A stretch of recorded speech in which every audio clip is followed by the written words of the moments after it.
Welcome to the Ask Brad Show. Be prepared to hear ideas, concepts, and strategies that may challenge the way you were taught to think about saving and investing for retirement. It's time to roll up our sleeves and get to it. And now, the host of the Ask Brad Show, here's Brad Williams. Good morning, Huntsville, North Alabama. Welcome to another edition of the Ask Brad Show. And we appreciate your listening to us every week. Today, I want to talk about the retirement planning checklist.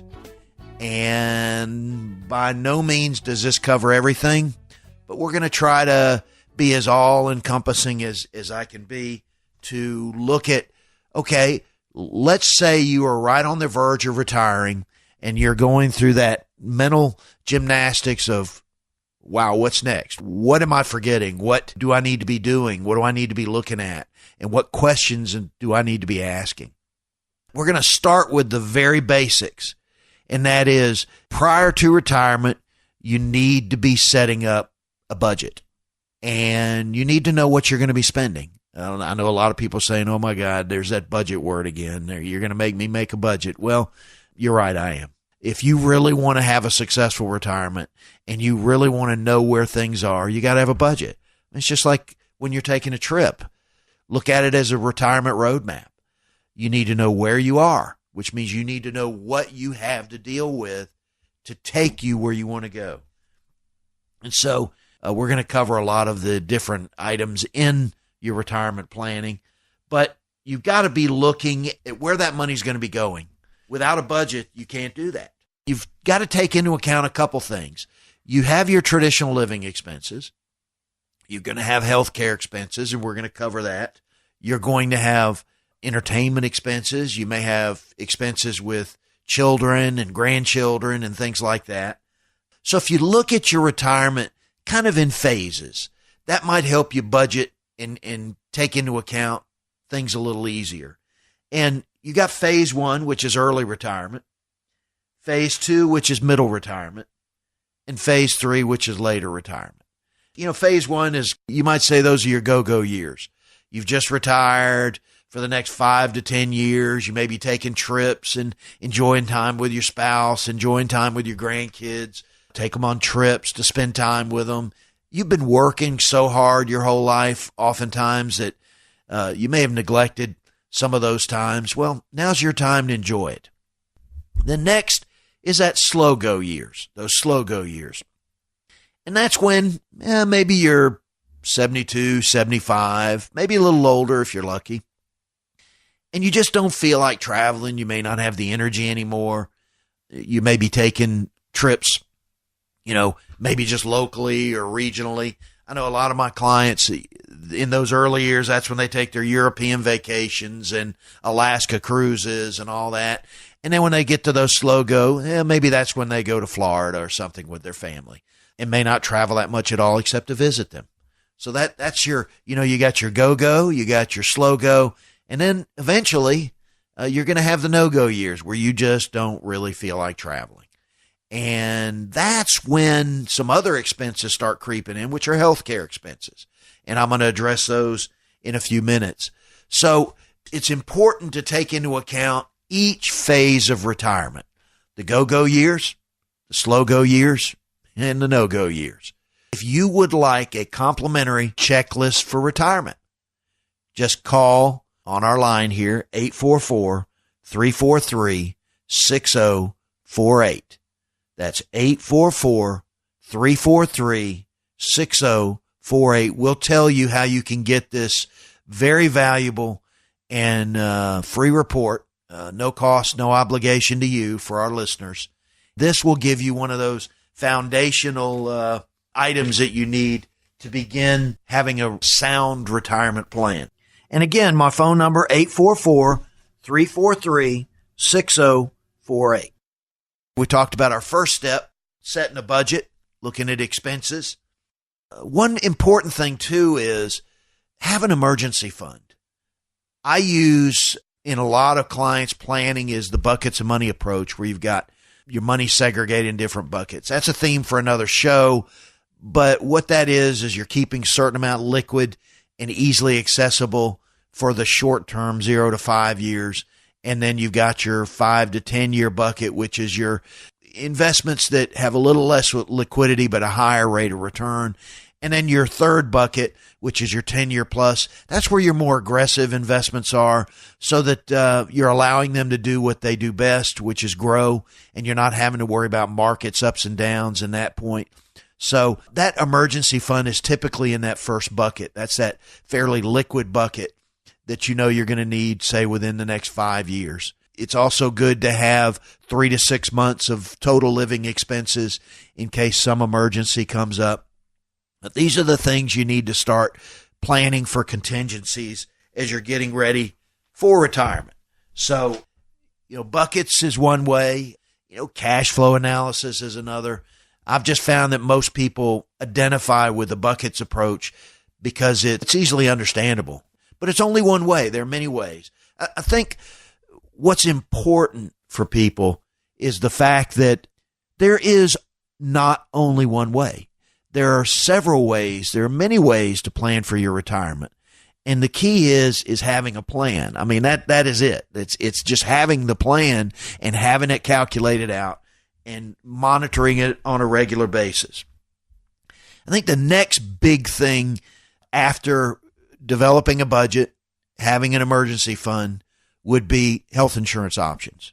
This is a big question because that's going to be one of your biggest expenses in retirement, especially as you get older, because your health insurance costs are going to go up. You're going to have more medicines, most likely. If you don't, great, you're blessed. What I've found is that's that area that it's hard to plan for, but you need to be making contingencies. As you're moving into retirement, you got to look at, do we have employer coverage that I can carry with me after my retirement date? Does it end at my retirement date? Does my employer, as for example, some of the federal employees do, have a supplement option that they can go, or military people with TRICARE for life, where they can have that supplement to Medicare? Because once you hit Medicare, you got some big decisions. Once you hit 65, that's some big decisions to make. You got Part A, which is your hospitalization, Part B, which is your medical care, doctor care and all that. And then you got to be looking at a supplement in one way or another to get you through those deductibles and co-insurance to where you don't end up going broke supplementing what your insurance would do. So there are many choices to make in the supplement realm. Don't want to make that the theme of this show. I think I will another show. But the Medicare option is a real important one that you need to have addressed by the time you get to Medicare. You need to have already been looking at that and figuring out what your choices are. So, as we recap, figuring out a budget, figuring out emergency fund, and then determining health care expenses in retirement. Now, probably, I guess the most important thing, because you got to pay for all this stuff, would be, where is your income going to come from? And that's key. So you've got your budget now, and you've determined what your expenses are. Now you need to blend that and find out, are you going to have a surplus every month with guaranteed income sources? Or are you going to need to supplement that with withdrawals from your retirement plans? Now, there are several key things to look at when we're looking at guaranteed income. And when I use the word guaranteed income, what I mean is, I'm not talking about something you buy that gives you guaranteed income. That can be used to supplement it. What I'm talking about is those sources, for example, Social Security. That's a guaranteed income source. That's going to be around as long as the federal government is anyway.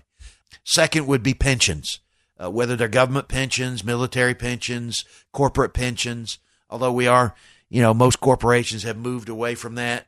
There are still people that are going to get a pension, even though they may not be accruing any more benefits past a certain date. But having that determination of where my guaranteed income sources are coming from. This first part of the show, we're covered the checklist for retirement. And I'm going to have this checklist available to you, along with several other resources. If you would like a copy of that, you can call me at 844-343-6048 and ask for the retirement planning checklist. That's 844-343-6048. At Brad Williams Financial Services, our goal is to develop enduring, long-term personal relationships with our clients, knowing that you have placed your trust in our expertise and dedication. To learn more about Brad Williams Financial Services or to set up a complimentary review, call 844-343-6048. That's 844-343-6048.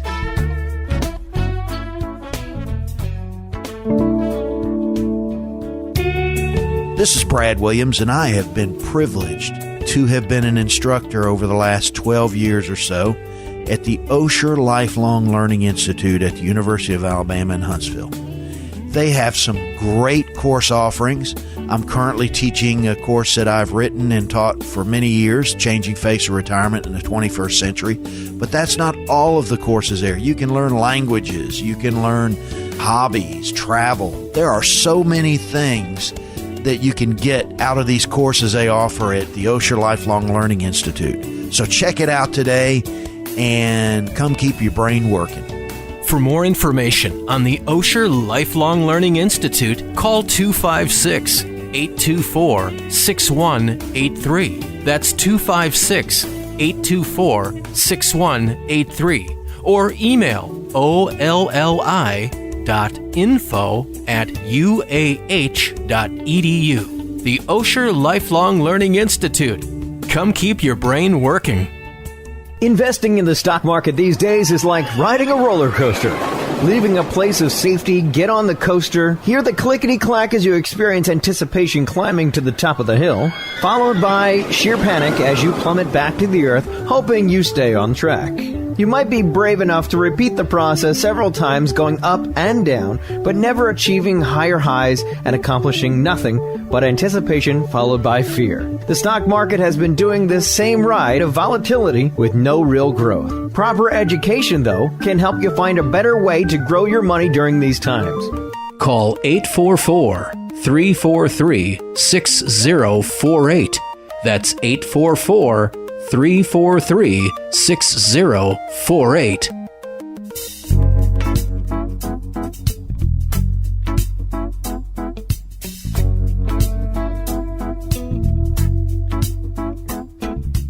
All right, now, as we have gone through our retirement planning checklist, of course, we've looked at setting up a budget, critical factor.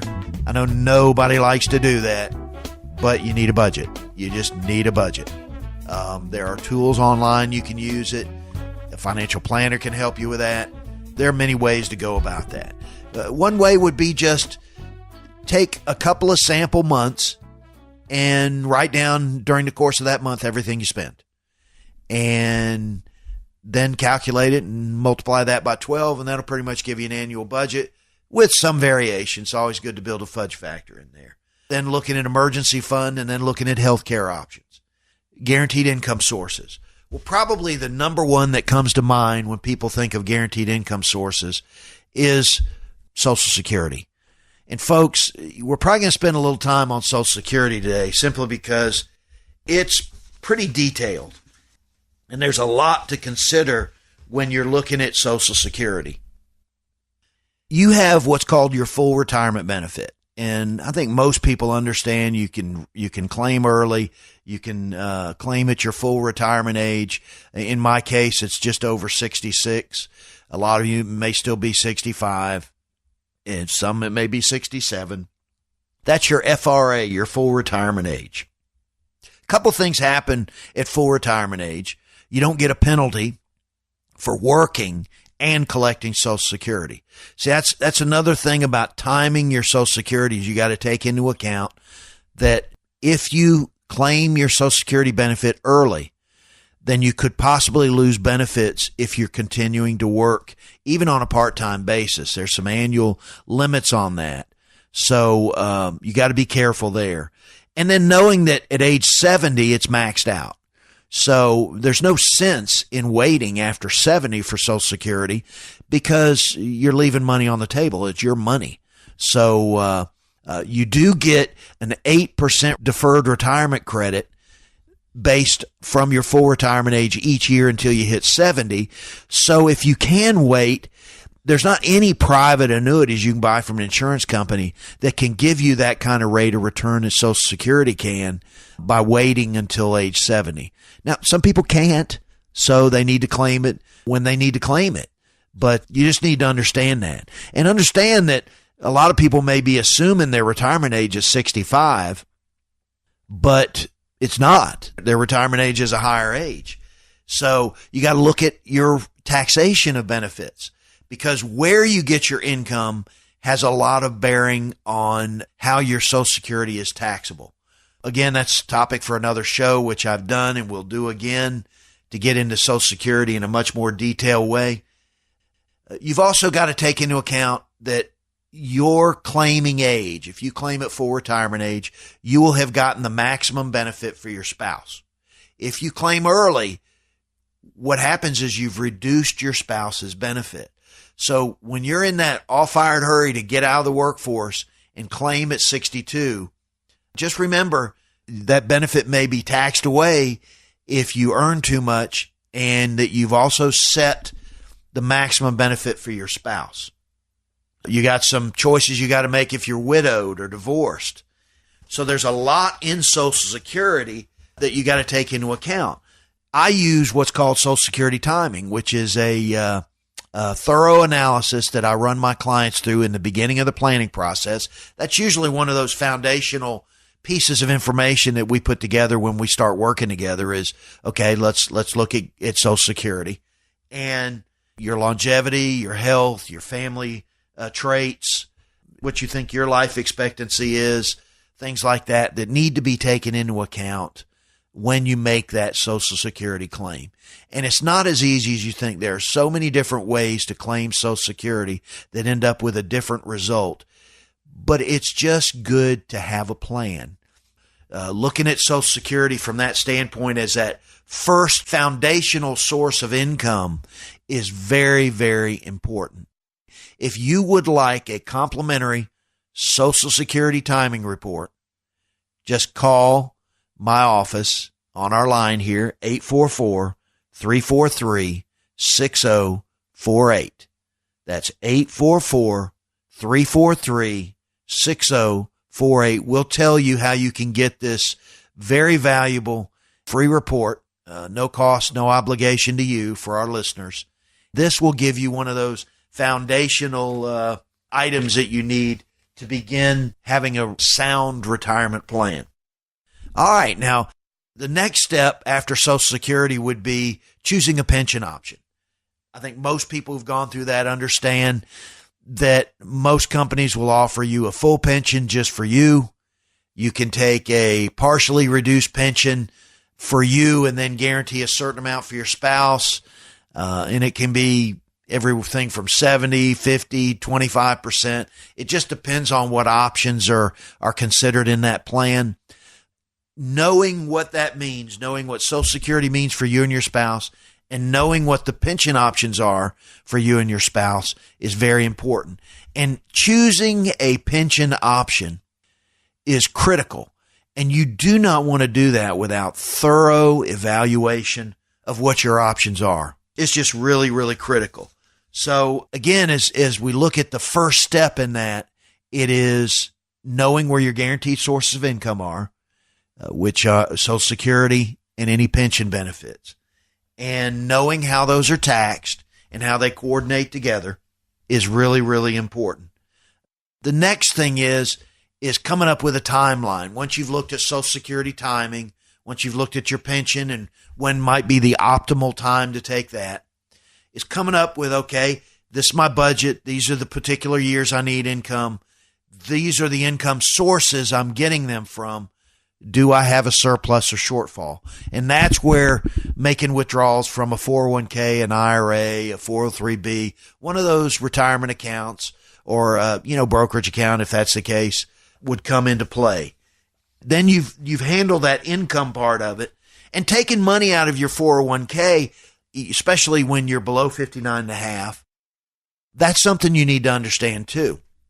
is that there's some different rules for 401k withdrawals than there are for IRA withdrawals. And a lot of people don't understand that. So it's critical you understand that as you're building that bridge, especially if you're retiring at an earlier age. You've also got to remember that even if you're not taking income from your IRA in your 401k, then you have to start taking a required minimum distribution at age 70 and a half. Why age 70 and a half?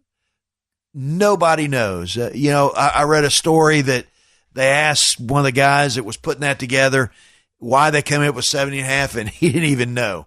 But you know what? It's one of those 59 and a half, 65 and 70 and a half dates the government just arbitrarily selected. And that's what we're living with. That's what we got to deal with. So, understand about your RMDs, your required minimum distributions, and how they come into play. It's also important to look at building a strategy for income. It's not just knowing where your income is coming from. It's knowing how it's taxed and building a strategy to reduce the taxes. Too often people just assume the taxes are going to come and we're just going to take it. Well, I work with a lot of clients on showing them, okay, if we take this out of here at this time and then out of here at this time, you're going to reduce your taxes down. So there can be some strategic moves you can make to reduce taxes on your Social Security. You might look at systematic Roth conversions while you're still working so you can get tax-free income. It could be that you might take early withdrawals from your 401k or an IRA even before you're required at 70 and a half to push you to that age 70 to where you can maximize your Social Security benefits. So there's all kinds of things that you need to take into account, you need to look at. So just remember that when it comes to income, that there needs to be a plan there. This first part of the show, we're covered the checklist for retirement. I'm going to have this checklist available to you along with several other resources. If you would like a copy of that, you can call me at 844-343-6048 and ask for the retirement planning checklist. That's 844-343-6048. All right. Now, as we have gone through our retirement planning checklist, I've thrown a lot at you. I've talked about setting a budget. I've talked about determining expenses and what a timeline for those expenses are, determining where you're getting guaranteed income, how to claim Social Security, what needs to be taken into account for Social Security, what options you have with your pension, and they vary by each provider. And putting that all together, looking at a tax plan, looking at possible bucket, if you're going to use a bucket strategy, if that makes sense for you. There's a lot of things that need to come together to make that happen that you really need a plan for. Now, there are some advantages of using a professional.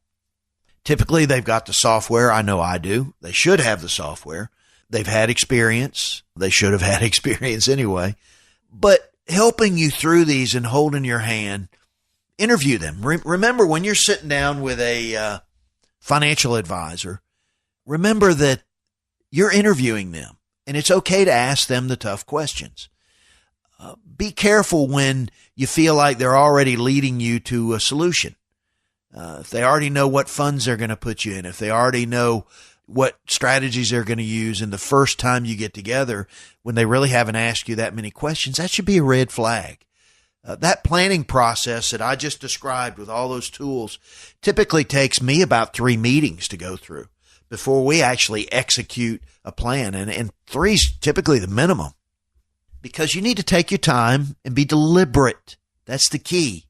Be deliberate before you decide which investments we're in, whether you're going to use an annuity, whether you're going to use mutual funds, whether you're going to use managed money accounts. Whatever investments you're going to use are the furniture in the house. They're not the house. You build the house based on your lifestyle, and the investments furnish the house. They make the house a home by helping you achieve what you're trying to achieve. They're not the do-all, end-all. So it's knowing what your needs are and making plans for all those needs, that's the critical phase of your retirement plan. Hopefully this first part of the show was helpful. You'll be able to pull this up on my website, my AskBradShow.com website, which you'll be able to pull up all my old programs and listen to those by topic at your leisure. So if you miss my show one of these Saturdays and maybe you heard something you wanted to catch up on, you can go to the AskBradShow.com and listen to those shows. You can also interact with me. Would love to have feedback from you on questions you might have for me that I'll be happy to read on the air, topics that you want me to discuss that maybe you don't seem to be able to find the information you need from. All these are very critical. At Brad Williams Financial Services, we believe in innovative thinking, and we're not afraid to challenge conventional methods in our approach to managing, investing, and preserving wealth. To learn more about Brad Williams Financial Services or to set up a complimentary review, call 844-343-6048. That's 844-343-6048. Have you missed any of today's show? Would you like to listen to past shows? We've got you covered 24/7. Visit AskBradShow.com. That's AskBradShow.com. So, how's this latest stock market roller coaster ride treating you? You know, you've worked too long and too hard, scrimping and saving for retirement to have it exposed to this market volatility or gobbled up by some retirement spend-down scheme. You know, the definition of insanity is doing the same thing over and over, hoping for different results. For your free, no obligation, no more volatility information kit, be one of our first 10 listeners to call 844-343-6048 or visit us online at AskBradShow.com. It's time to get off the roller coaster and get serious about how you're planning for retirement using tools and strategies designed to generate steady, predictable income so you may have the retirement you've worked so long and so hard for. For your free, no obligation, no more volatility information kit, be one of our first 10 listeners to call 844-343-6048. That's 844-343-6048. Or visit us online at AskBradShow.com. That's AskBradShow.com.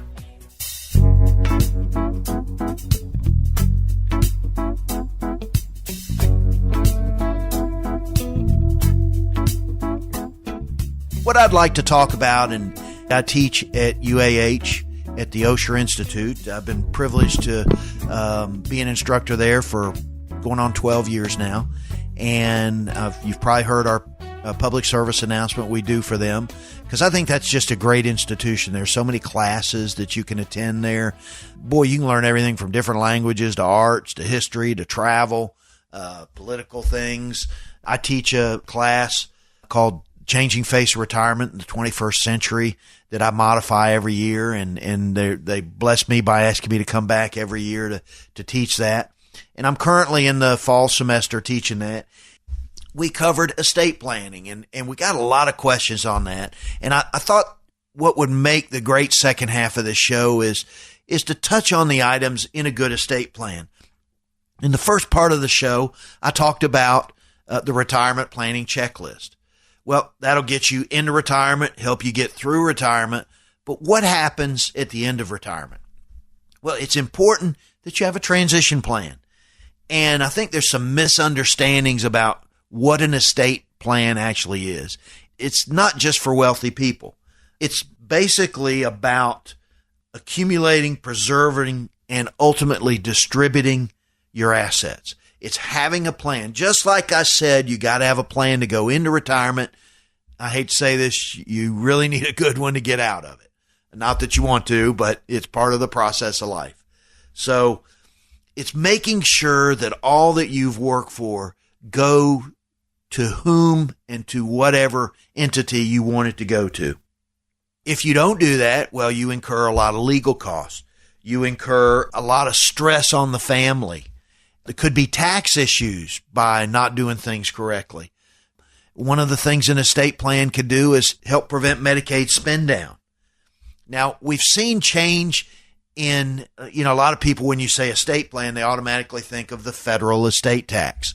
Most people are not affected by that anymore. They've raised that to such a limit that the federal estate tax, at least for the time being, for the next few years, will probably not affect most people in the listening audience. If it affects you, great. You have done really well. But most families aren't going to be affected by that. What estate planning means for them is making sure that when your loved ones are dealing with your departure, that you're not leaving them with a lot of tough decisions. And there's a lot of tensions that can happen in a family if you don't have an estate plan. And it really does cause a lot of emotional trauma. So you're going to help your family through that.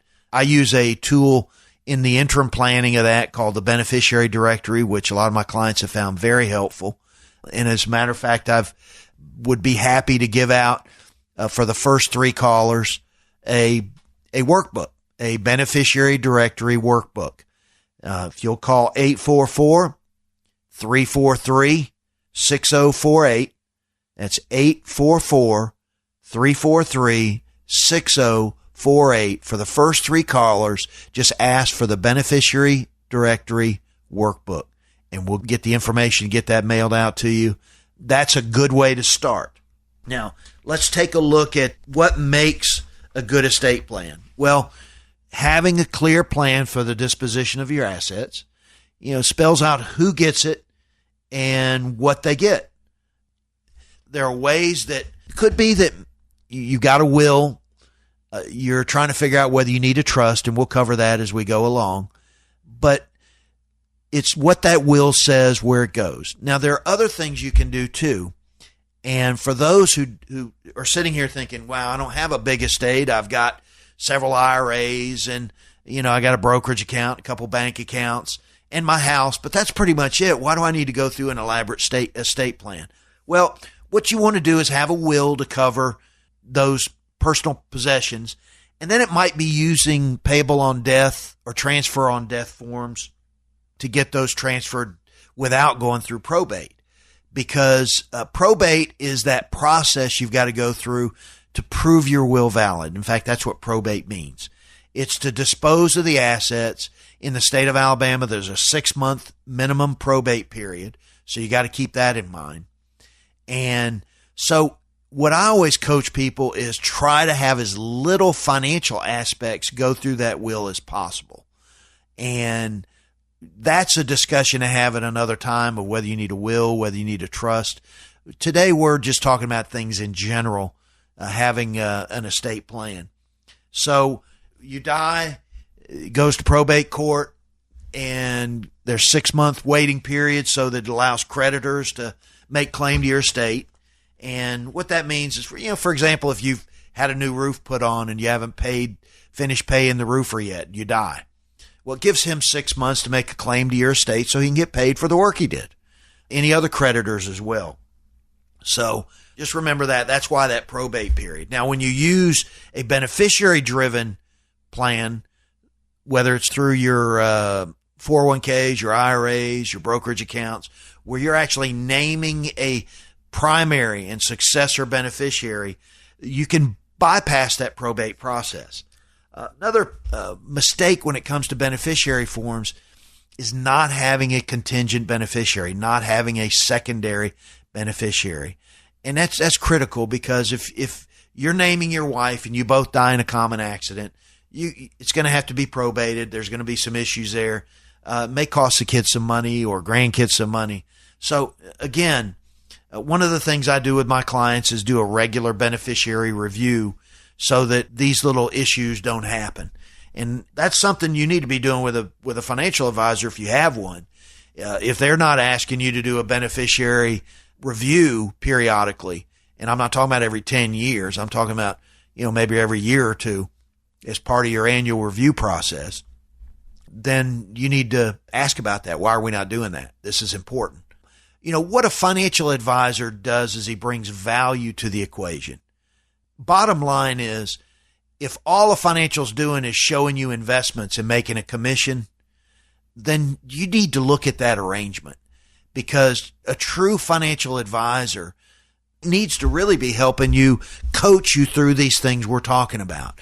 Not just the right investments, but your beneficiaries and how your estate is set up. Now, I'm not talking about a financial advisor practicing law without a license. You need to do that through an attorney. But there are questions a financial advisor should be asking and providing you information so you can go do that in the most efficient manner possible. So as we look at things, of course, you got the will, you got your beneficiary-driven designations, and a lot of people say, well, do I need a trust? Okay, well, you might. The people that would most benefit from a trust are, for example, somebody who owns property in multiple states. Because if you do, you're going to have to probate that will in each state. Now, it's not that you need a will in each state. It's just if you are a citizen of Alabama, you're going to have to probate your will in each one of those states, which adds cost to it. Whereas a trust avoids that. And where that would come into play, let's say you own a mountain cabin in Gatlinburg and you've got a condo down at Destin, and your home here in Alabama, and maybe some inherited farm property in Mississippi. Well, you're going to have to probate that will 4 times because of that issue. Whereas a trust, you wouldn't have to probate it all. Wills are public knowledge. Trusts are private. That's a main reason a lot of people use trust. If you have business entities, if you have substantial assets, those are some of the reasons to do trust. If you've got issues where maybe you're not real crazy about the guy your daughter married, well, you can set up provisions in the trust to take care of those issues, to where she gets that money in certain conditions and he doesn't. So there's a lot of things that come into play with a trust. And when I'm speaking of trust, I'm just talking about a living trust, and that's revocable. And again, I'm not trying to practice law. I'm not a lawyer, but these are the questions you need to be asking a financial advisor to direct you to the attorney he works with.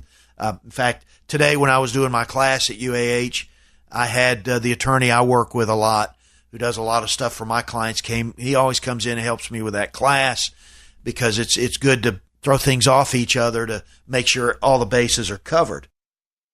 Now, you can also have irrevocable trusts, and that's where you've got those special family issues that once that's done, it's done. There's no changing. When you have a living trust that's revocable and you're the trustee, well, you can make changes throughout your life until you die. Now, once you die, that ends that. But it's important to know the difference between a revocable and irrevocable. Once that irrevocable is in place, it's it. You have special needs trust. And maybe you have a child that's got a mental or physical disability or limitation, and they're getting government benefits. Utilizing a special needs trust can be critical to allow you to help provide support in the right ways that don't jeopardize their government benefits. So keep that in mind. Another key area would be having a durable power of attorney, and that allows your spouse to make decisions for you. Most people don't realize that you could come to a situation where if you're not there to say it's okay for your spouse to do things, they may not be able to do things.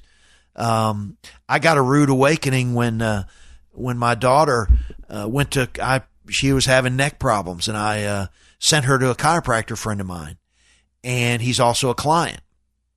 And she was very pleased with the services. She ended up later having to need to get an operation because it was a deeper problem than he could fix, and that helped her. But we went to lunch soon after that, and I said, well, how'd things go with Bonnie? And he said, well, Brad, I really can't disclose that. She's patient.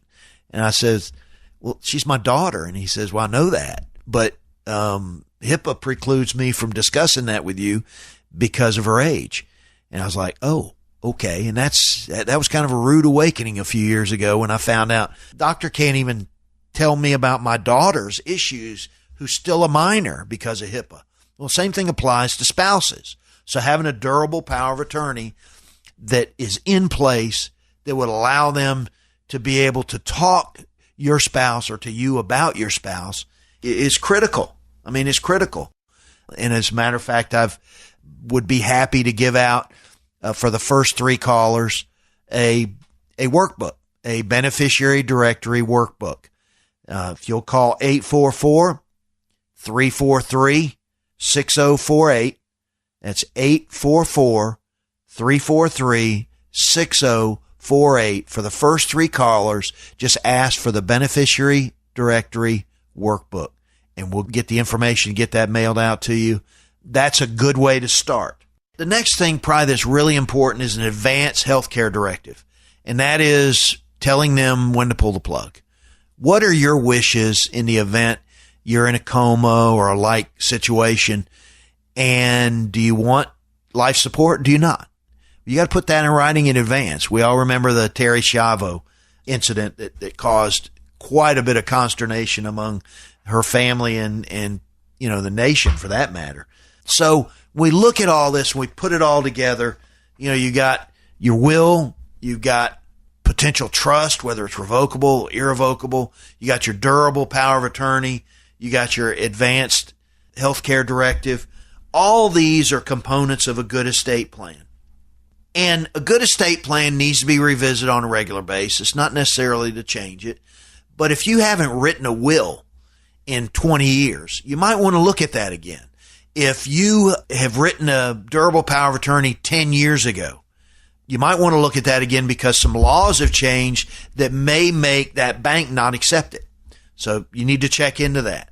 And again, these are things that working with a financial advisor who takes the holistic approach, that's why it's important, because it's the advisor saying, do you have this? Do you have that? And when did you get that? And when did you last update it? All these are critical pieces of information that are necessary to make sure you have a good estate plan. So I will conclude my estate plan segment on that. And again, if you are interested in getting one of our copies of the beneficiary directory, which is a great tool for helping you start to figure out how to do the plan. It actually walks you through finding things and cataloging things. And that way, when somebody comes in behind you, there's a catalog, there's a directory, and it's not really that difficult. It just takes a little time to do. But if you want to get one of those copies of the workbook, the beneficiary directory workbook, I'm going to make those available to the first 3 callers at 844-343-6048. That's 844-343-6048.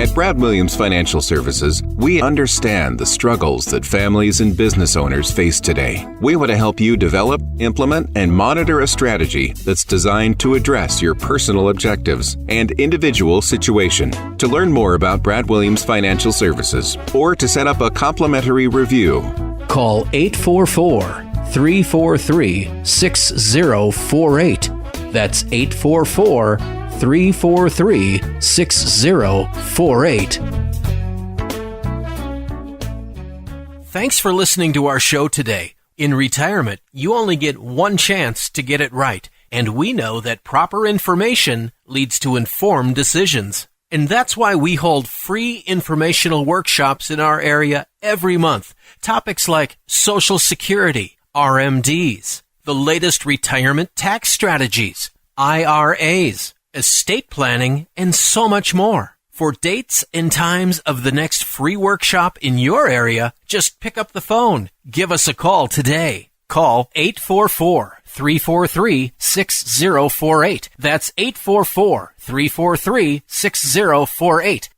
I really believe in education. And in most cases, my clients come in several times a year. At least one of those should be on an ongoing basis reviewing their beneficiaries of their different accounts and life insurance and these different things to help make sure they're staying on track. So I want to make an offer this week. For the first 3 callers, I'm going to give away the beneficiary directory book, your personal system to organize your important documents and guide your beneficiaries. this is like a $40, $45 value, folks.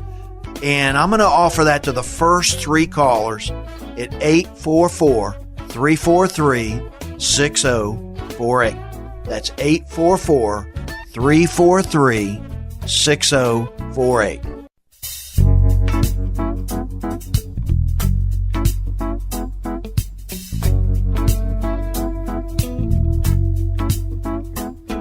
You're divorced. You die. You forgot to change your beneficiary on your life insurance from your ex-spouse. Question: does she get the money? Well, that's changing, folks. It used to be yes, but more and more states are changing that law, and guess what? The Supreme Court agrees with them. In fact, in a recent case, Sveen versus Meelan, the Supreme Court ruled that life insurance proceeds would not go to an ex-spouse, even though her name remained on the beneficiary form after the divorce. And this happened in Minnesota. Now, I've actually seen this, folks, when I've sat down with folks who's come in to see me for the first time and they've brought their forms and we've looked at things, and, you know, there's plenty of second marriages these days. And I've found in more than one occasion where beneficiaries have not been changed. Well, in the past, that meant that the ex-spouse got a windfall, but that's not the case anymore. And this applies to IRAs too. And we're going to get into all those details. Now, basically it happened when this gentleman bought a life insurance policy, named his wife as primary and his children as contingent beneficiaries. And they got divorced in 2007. Now, mind you, that's 10 years. And the divorce decree made no mention of the life insurance policy, although it did award Kay both the snowmobile and their all-terrain vehicle. Wow. Of course, I guess that's what happens when you live in Minnesota. But he never took any action to change that. And he died in 2011, and she remained the primary beneficiary. Well, in 2002, Minnesota had amended its state probate code, and it applied what's called a revocation upon divorce statute to life insurance beneficiary designations. Now, in the past, we've always looked at a life insurance beneficiary as a contractual obligation to the insurance company, and that's no longer. So the way the statute read was the dissolution or annulment of a marriage revokes any revocable beneficiary designation made by an individual to the individual's former spouse. And really the end result of that is that if one spouse names the other on a beneficiary designation form for non-probate asset, what that means is, you know, life insurance, IRAs, they don't have to go through the probate process. They go directly to a named beneficiary. But under this new law, their divorce automatically revokes that, and the funds go instead to the contingent beneficiary. And that would be that secondary beneficiary, whether it be the children or someone else other than the spouse. Now, this went all the way to the U.S. Supreme Court, and they upheld Minnesota and said that the benefits should be paid to the contingent beneficiaries. So I guess their rationale for that is that a person would not want his ex-spouse to benefit from his insurance as to collect under his will, or, you know, the fact that, I guess when you really put it into plain terms, is that his failure to change the beneficiary after a divorce is more likely the result of neglect and not choice. And so guess what? It goes to the contingents. And that is a big issue, folks, because it tells you even more why regular reviews of these documents are so critical. And, you know, this article is in Ed Slott's IRA Advisor. I'm one of Ed Slott's elite IRA advisors. We're specially trained and go through pretty rigorous training and certification. And he keeps us abreast of all the tax laws pertaining to things like IRAs and things like this. I am proud to be a member of that group, and it gives me some great information. He's got a website, IRAhelp.com, that's got a lot of great IRA information. Also allows you to find good IRA financial advisors who've been certified through his program. Well, like myself. But I think this is a really key story simply because it affects so many people. Divorces are fairly common these days, unfortunately, and making sure you do the right planning is really critical. I'd like to offer the first 3 callers a very special gift, which is our 2-part beneficiary designation planning document. It's a book that describes the beneficiary directory, which I think is a great tool I use with many of my clients, and the workbook, which will help you work through it. It will help prevent the types of things we're talking about on the show today if you keep it up. As in anything, you got to set it up and keep it up. But I'd like to give that to the first 3 callers at 844-343-6048. That's 844-343-6048. Folks, on Amazon, it's like a $45 value. I'm giving away 3 of them free. But it's a key item in planning, folks. You got to make sure that money that you've worked so hard for goes to the people that you want it to go to the most. Now, we talked about in the first part of the show how this affected life insurance. Well, folks, it also affects IRAs. And that's kind of a new thing because there have been some court cases in the past that reflected the beneficiary as a kind of sacrosanct on the retirement accounts, but that applies only to ERISA retirement accounts and those that are covered under Employee Retirement Income Security Act. And that is 401ks and pensions. Traditional IRAs fall under the state issues. So even though you did not change the beneficiary on your IRA, that means that depending on what state you live in, it could go to the contingent. And that is why it's so important that you have a contingent beneficiary. I looked over documents that people brought to me when we first started working together, and they'll have one beneficiary. And a lot of times it's innocent. You know, they're meeting with somebody, maybe at the bank or with a financial advisor. You ask them beneficiary, and they obviously say, well, my spouse. Well, how about a secondary? Well, I don't know. Let's talk about it and we'll get back to you. And nothing ever happens. It's best to handle that then, even if you want to change it, because what happens if you both die in a car wreck on the way home? If it's a retirement account, it goes through probate. And so you don't want that. So make sure that you handle that right up front.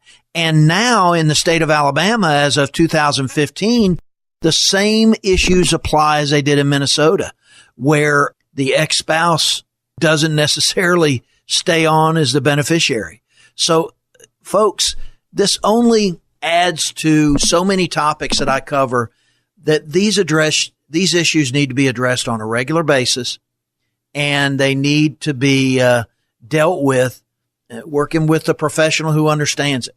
Unless you're a lawyer or something like that, and you understand them well, you can probably do it yourself. But most people, they need help with all this, and primarily they need help so that people can remind them what needs to be done and how to do it.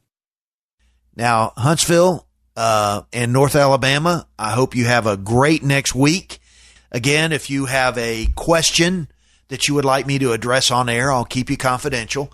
Or you got a show topic you'd like me to cover that maybe has affected your life, just email me at brad@askbradwilliams.com.